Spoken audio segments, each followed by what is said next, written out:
ways. And I know a lot of folks are reluctant to tune into a political convention right now or to politics in general. Believe me, I get that. But I am here tonight because I love this country with all my heart. And it pains me to see so many people hurting. I've met so many of you. I've heard your stories. And through you, I have seen this country's promise. And thanks to so many who came before me, thanks to their toil and sweat and blood, I've been able to live that promise myself. That's the story of America. All those folks who sacrificed and overcame so much in their own times because they wanted something more, something better for their kids. There's a lot of beauty in that story. There's a lot of pain in it too. A lot of struggle and injustice and work left to do. And who we choose as our president in this election will determine whether or not we honor that struggle and chip away at that injustice and keep alive the very possibility of finishing that work. I am one of a handful of people living today who have seen firsthand the immense weight and awesome power of the presidency. And let me once again tell you this: the job is hard. It requires clear-headed judgment, a mastery of complex and competing issues, a devotion to facts and history, a moral compass, and an ability to listen, and an abiding belief that each of the 330 million lives in this country has meaning and worth. A president's words have the power to move markets. They can start wars or broker peace. They can summon our better angels or awaken our worst instincts. You simply cannot fake your way through this job. As I've said before, being president doesn't change who you are. It reveals who you are. Well, a presidential election can reveal who we are too. And 4 years ago, too many people chose to believe that their votes didn't matter. Maybe they were fed up. Maybe they thought the outcome wouldn't be close. Maybe the barriers felt too steep, whatever the reason. In the end, those choices sent someone to the Oval Office who lost the national popular vote by nearly 3 million votes. In one of the states that determined the outcome, the winning margin averaged out to just 2 votes per precinct. 2 votes. And we've all been living with the consequences.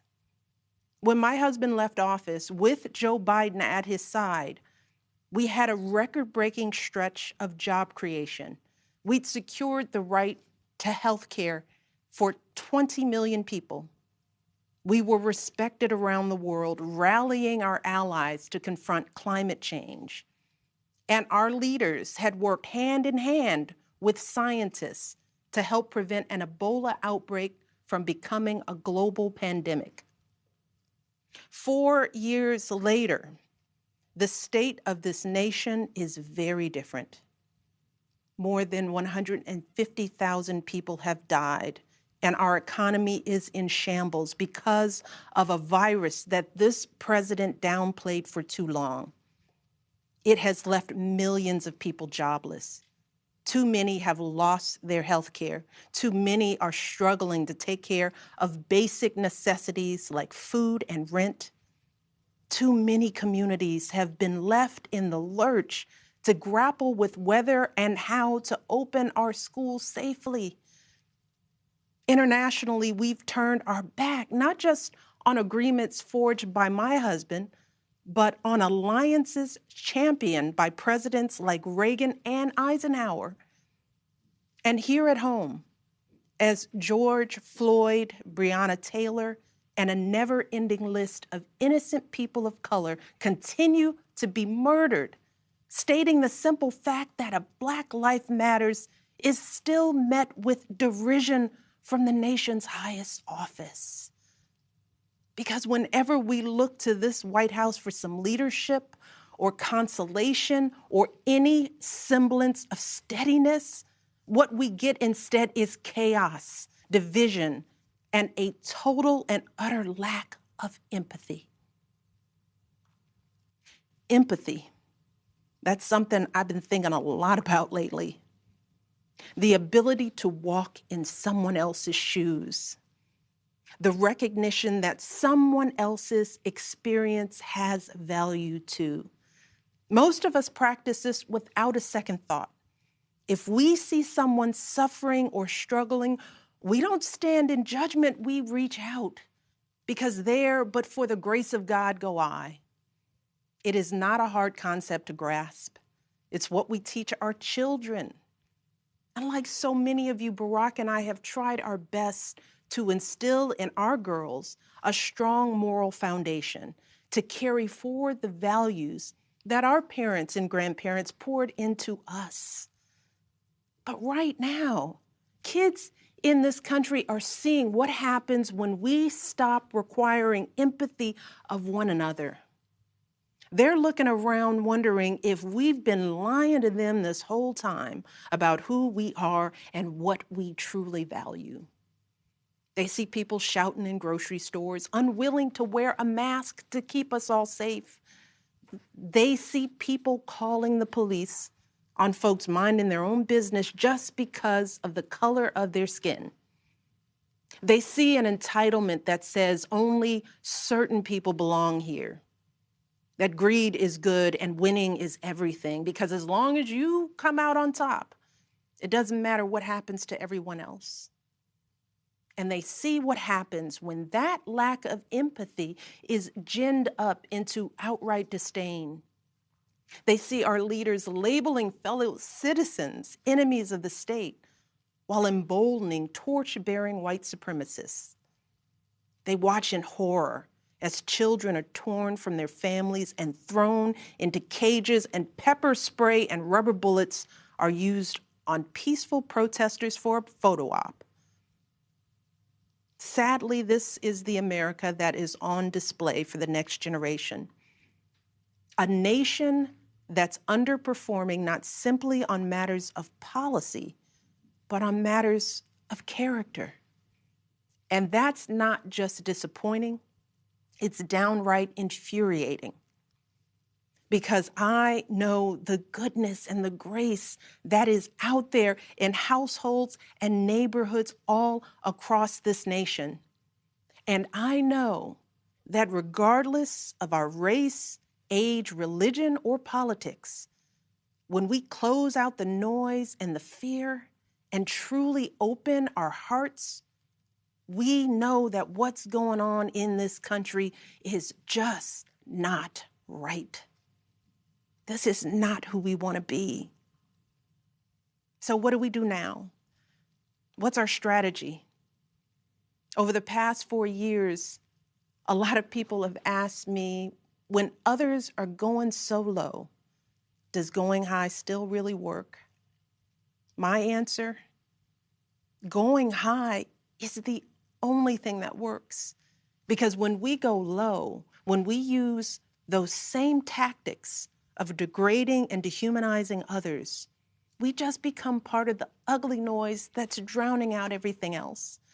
We degrade ourselves. We degrade the very causes for which we fight.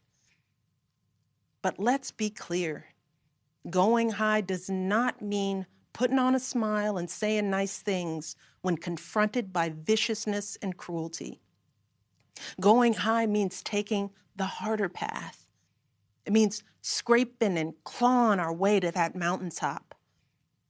Going high means standing fierce against hatred while remembering that we are one nation under God. And if we want to survive, we've got to find a way to live together and work together across our differences. And going high means unlocking the shackles of lies and mistrust with the only thing that can truly set us free, the cold, hard truth. So let me be as honest and clear as I possibly can. Donald Trump is the wrong president for our country. He has had more than enough time to prove that he can do the job, but he is clearly in over his head.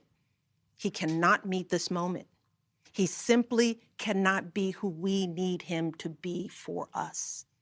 It is what it is. Now, I understand that my message won't be heard by some people.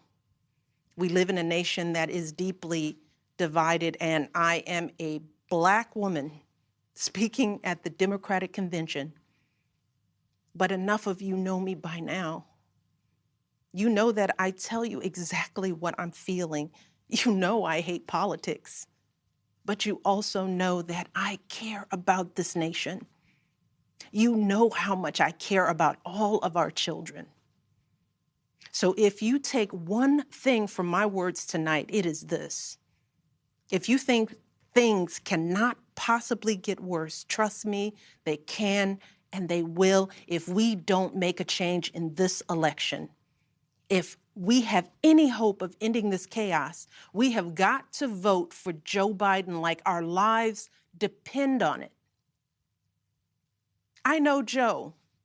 He is a profoundly decent man, guided by faith. He was a terrific vice president. He knows what it takes to rescue an economy, beat back a pandemic, and lead our country. And he listens. He will tell the truth and trust science. He will make smart plans and manage a good team. And he will govern as someone who's lived a life that the rest of us can recognize. When he was a kid, Joe's father lost his job. When he was a young senator, Joe lost his wife and his baby daughter. And when he was vice president, he lost his beloved son. So Joe knows the anguish of sitting at a table with an empty chair, which is why he gives his time so freely to grieving parents.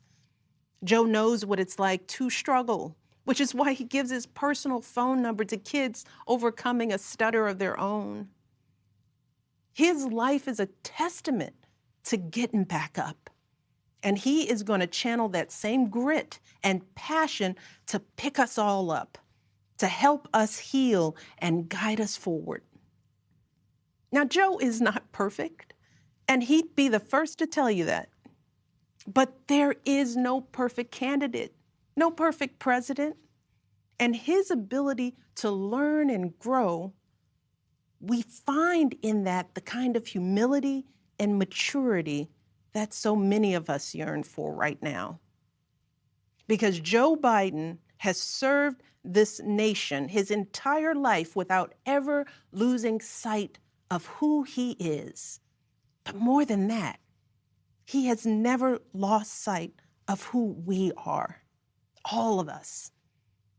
Joe Biden wants all of our kids to go to a good school, see a doctor when they're sick, live on a healthy planet.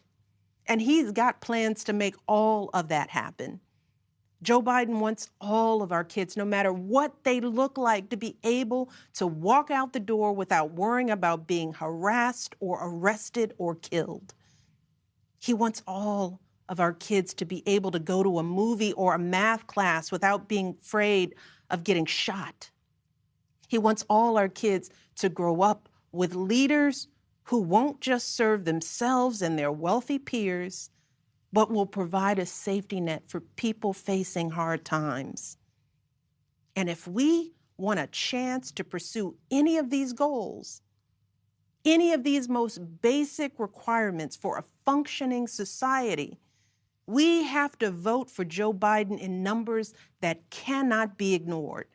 Because right now, folks who know they cannot win fair and square at the ballot box are doing everything they can to stop us from voting. They're closing down polling places in minority neighborhoods. They're purging voter rolls. They're sending people out to intimidate voters, and they're lying about the security of our ballots. These tactics are not new. But this is not the time to withhold our votes in protest or play games with candidates who have no chance of winning. We have got to vote like we did in 2008 and 2012. We've got to show up with the same level of passion and hope for Joe Biden. We've got to vote early, in person if we can. We've got to request our mail-in ballots right now, tonight, and send them back immediately. And follow up to make sure they're received. And then make sure our friends and families do the same. We have got to grab our comfortable shoes, put on our masks, pack a brown bag dinner, and maybe breakfast too, because we've got to be willing to stand in line all night if we have to. Look, we have already sacrificed so much this year. So many of you are already going that extra mile. Even when you're exhausted, you're mustering up unimaginable courage to put on those scrubs and give our loved ones a fighting chance. Even when you're anxious, you're delivering those packages, stocking those shelves, and doing all that essential work so that all of us can keep moving forward. Even when it all feels so overwhelming, working parents are somehow piecing it all together without childcare. Teachers are getting creative so that our kids can still learn and grow. Our young people are desperately fighting to pursue their dreams. And when the horrors of systemic racism shook our country and our consciences, millions of Americans of every age, every background rose up to march for each other, crying out for justice and progress. This is who we still are. Compassionate, resilient, decent people whose fortunes are bound up with one another. And it is well past time for our leaders to once again reflect our truth. So it is up to us to add our voices and our votes to the chorus of history, echoing heroes like John Lewis, who said, "When you see something that is not right, you must say something. You must do something." That is the truest form of empathy. Not just feeling, but doing. Not just for ourselves or our kids, but for everyone, for all our kids. And if we want to keep the possibility of progress alive in our time, if we want to be able to look our children in the eye after this election, we have got to reassert our place in American history. And we have got to do everything we can to elect my friend Joe Biden as the next president of the United States. Thank you all. God bless.